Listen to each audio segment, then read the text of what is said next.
Welcome to Sports Leadership, Topic 3A, Part 10, where we continue talking about diversity. We're going to have a look at a few quotes. Firstly, a quote from Barnard, cited in Sinclair, and Barnard's quote was in 1938. Leadership has been a subject of an extraordinary amount of dogmatically stated rubbish. I'd hate to think what Barnard would think today when you get millions of hits when you type in leadership and the amount of leadership books and what have you that have been written. It's still a slippery topic. We've done a lot more research, but there's still a long way to go. We've got a very militaristic view of leadership, still quite top down, and it's also evident in a lot of the writing of business and management scholars.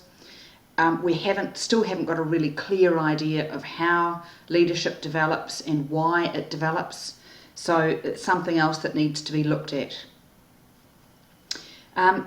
Thinking about leadership gives us a useful list of generally conventional wisdoms, and we need to develop critical alternatives. So we need to think deeper thoughts about leadership to highlight different ways of thinking about leadership. So going back to Jackson and Parry with their great list of leadership resources and actually thinking more deeply and widely about leadership is a really, really good idea. And this quote from Sinclair, I think, is a pearler.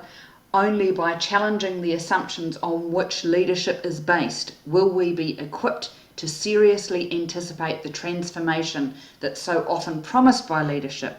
We need to grapple with the complex conceptual, structural and political roots of leadership aspiration and ask ourselves what leadership is for. Very true. Coming back to that quote of Smith's again, we could celebrate a lot of things, but probably not our tolerance of diversity. And when it comes to leadership, we really need to remember that. We need to be aware of our own biases so that we can do something about them. If we're blind to them, then we'll be blind to what we're cutting ourselves off from.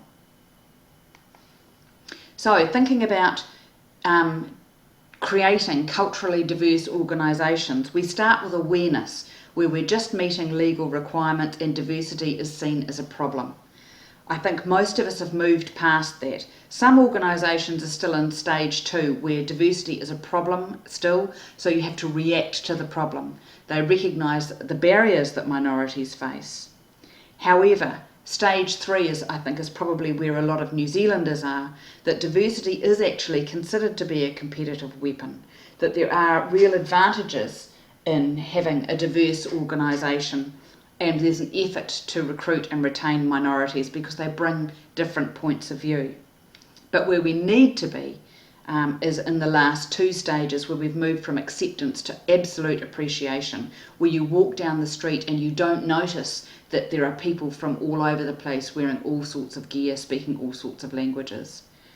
It's where diversity is a moral imperative and top-level commitment is driven right throughout the organisation to valuing diversity, and stage 5, where diversity is inherent in the culture and we are gender and ethnicity blind.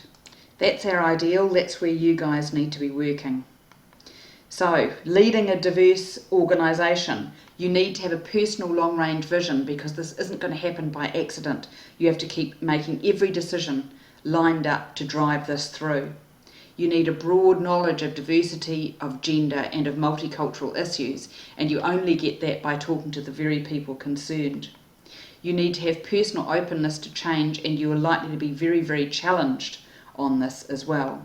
And that means that all stakeholders are going to need a lot of mentoring and empowerment in order to be able to cope with the change and the challenge that will bring everyone else in the organisation. And then you get to the point where you can create an organisational culture which truly reflects the diversity around you, where the people inside the organisation are the same as the customer base that they're serving.